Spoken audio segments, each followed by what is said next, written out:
भारत के supreme court के 52वें chief justice B R. Gavai का आज अपॉइंटमेंट हुआ है। इनको जस्टिस संजीव खन्ना की जगह नियुक्त किया गया है। संजीव खन्ना का कार्यकाल 11 नवंबर 2024 से 13 मई 2025 रहा। बी.आर. गवई का भी कार्यकाल 6 मंथ होगा।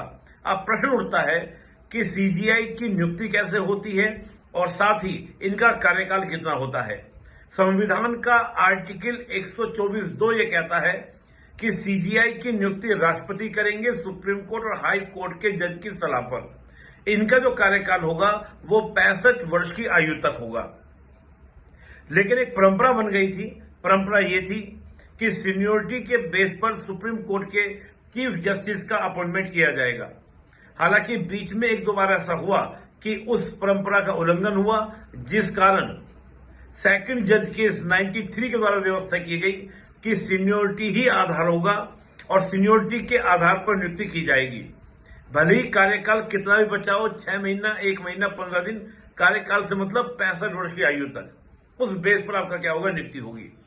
सबसे पहली बार हम देखें तो 1951 में हरिलाल कनिया का जब कार्यकाल पूरा हुआ तो अन्य सीजीआई का अपॉइंटमेंट होना था। सरकार विचार कर रही थी कि सीनियोरिटी के बेस पर करें या अन्य बेस पर करें।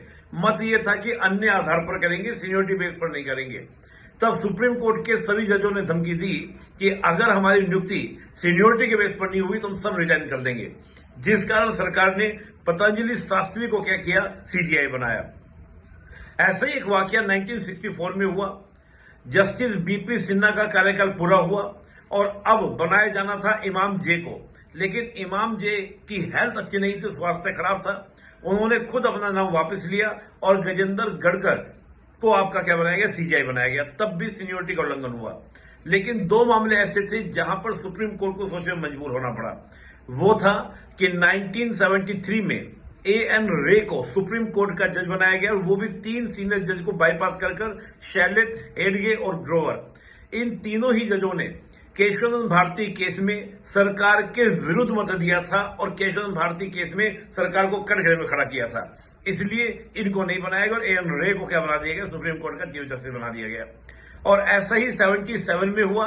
जस्टिस एचआर खन्ना, जो जस्टिस संजीव खन्ना के फादर थे, इनको भी बाईपास कर क्योंकि इन्होंने भी केशवानंद भारती केस में सरकार के विरुद्ध मत दिया था और साथ ही जो एक बड़ा famous case ADM Jabalpur case, उसमें भी सरकार के अगेंस्ट मत दिया था।